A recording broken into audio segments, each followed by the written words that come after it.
እንዴት ናችሁ? የዩቲዩብ ተከታታዮችን ደህና ነኝ። የዛሬ ርዕሳችን የሚሆነው how to trust the process and stay focused on one goal no matter what. This will be the title for our discussion today. We're gonna break down it. እንዴት ነው አንድ ጎል ላይ ብቻ ፎከስ ማድረግ የምንችለው? ብዙ ሰዎች አላማ ስለሌላቸው ወይንም ለዓላማቸው ግድ ስለሌላቸው አይደለም እጅ የሚሰጡት፣ ነገር ግን በሂደቱ ላይ እምነት ስለሌላቸው ነው። ዛሬ ግን አንድ ነገር ልነግራችሁ እወዳለሁ። እንዴት አንድ አላማ ላይ ብቻ ትኩረት እናደርጋለን የሚለውን ነግራችኋለሁ። እዚህ ላይ የመጀመሪያው ክፍል የሚሆነው ምንድነው? የአንድ አላማ ኃይል።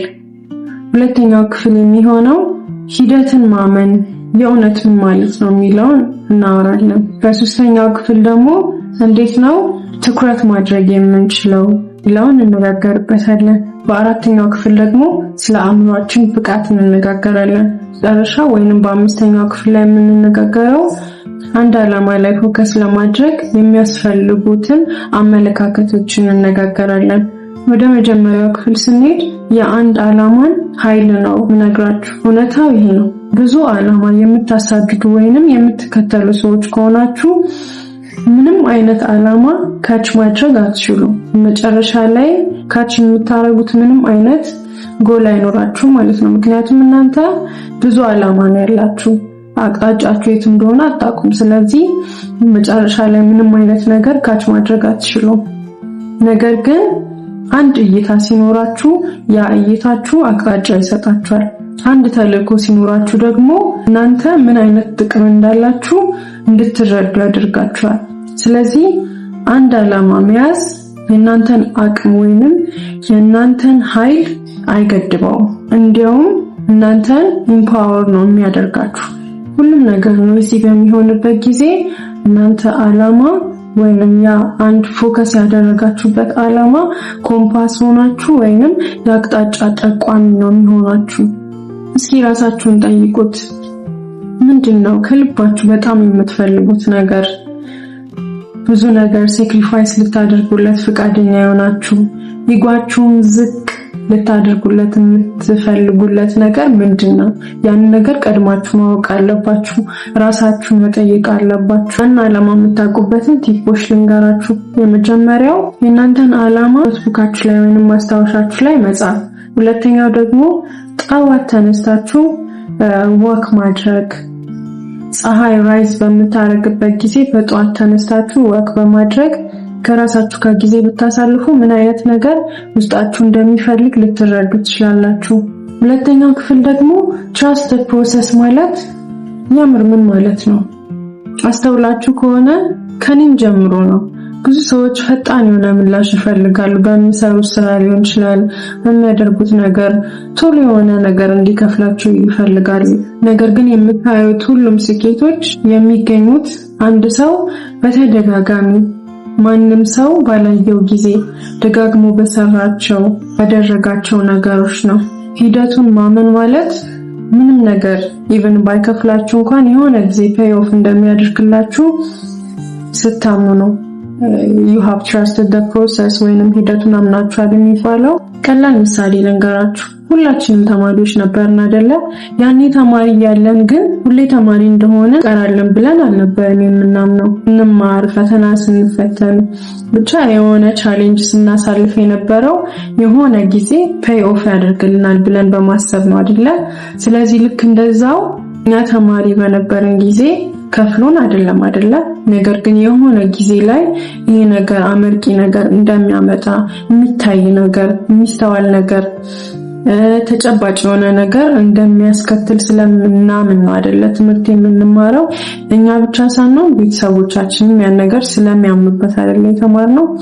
ስለዚህ ምን ልላችሁ ፈልጌ ነው፣ አሁን ላይ እንኳን ባይከፍላችሁ ወደፊት የሆነ ሰዓት ላይ እንደሚከፍላችሁ እምነት ጥላችሁበት የምታደርጉ ከሆነ እመኑን ፔይ ኦፍ ያደርግላችኋል። ዛሬ ግን እዛ አላማ ላይ ጥርሳችሁን ነክሳችሁ መስራት መቻል አለባችሁ እላችኋለሁ። ሶስተኛው ክፍል ምንድነው? እንዴት ነው ፎከስ ማድረግ የምንችለው? አሁን ብዙዎቻችን ምንድነው ችግራችን?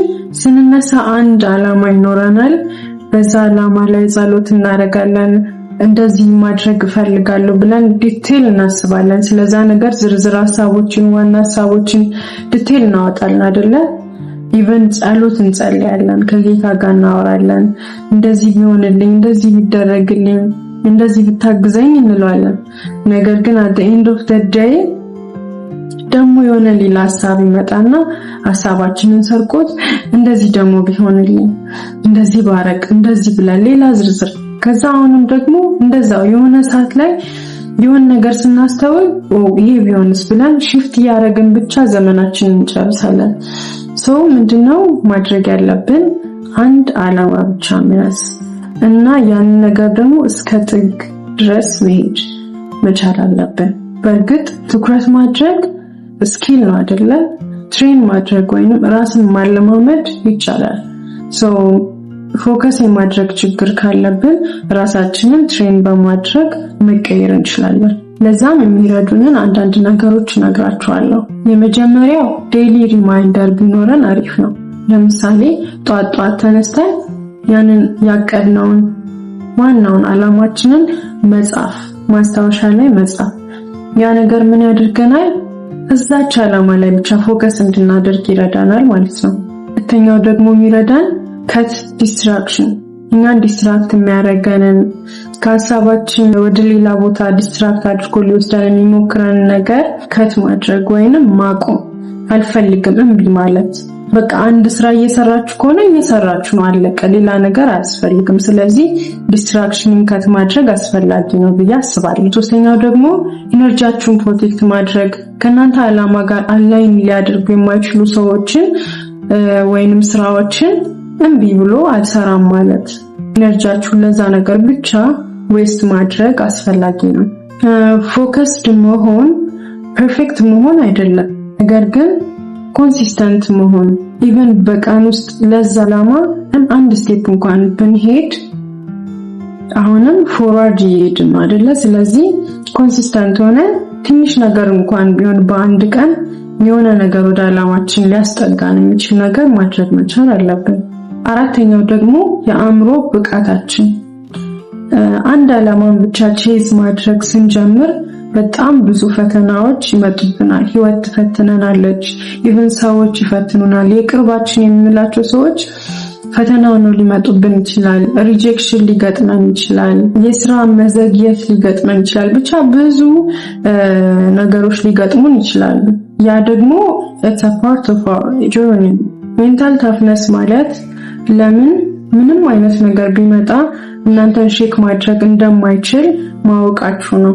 ኢቨን ምንም አይነት ሪዛልት እንኳን ባታዩበት ያንን ስራ ኮንሲስተንት ሆኖ መስራትም ማለት ነው። አንድ ቲፕ እንደውም ልስጣችሁ።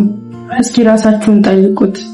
ይህንን ነገር ማቆም ወደ ዓላማዬ በፍጥነት እንድደርስ ወይንም እኔ ከማስበው ቦታ ፈጠን ብዬ እንድደርስ ይረዳኛል የሚለውን አስቡ። ጭራሽ አይደለ? ስለዚህ ጥያቄያችሁ ተመልሷል። በመጨረሻው ክፍል ላይ የምንነጋገረው ዓላማችን ላይ ትኩረት እንድናደርግ የሚጠቅሙ አንዳንድ ነገሮችን እንነጋገራለን። የመጀመሪያው ምንድነው? ሁላችሁም ማወቅ ያለባችሁ ብቻችሁን አይደላችሁም። እዚህ ዓለም ላይ ያሉ ሰዎች በሙሉ ትርጉም ያለው ነገር በመፈለግ ላይ ወይንም በማሳደድ ላይ ናቸው።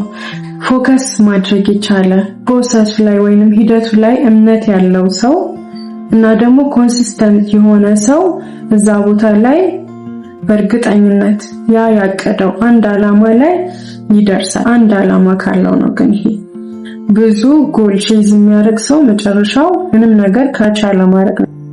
አይናችሁን በሙሉ እዛ አንድ ዓላማ ላይ አድርጉት። እናም አንድ ዓላማ፣ አንድ አቅጣጫ፣ አንድ ተልእኮ ይኑራችሁ እያልኩኝ የዛሬውን መልእክቴን በዚያ አበቃለሁ። ሌላ ቀን በሌላ ቪዲዮ እስከምንገናኝ ድረስ ቸር ሰንብቱ።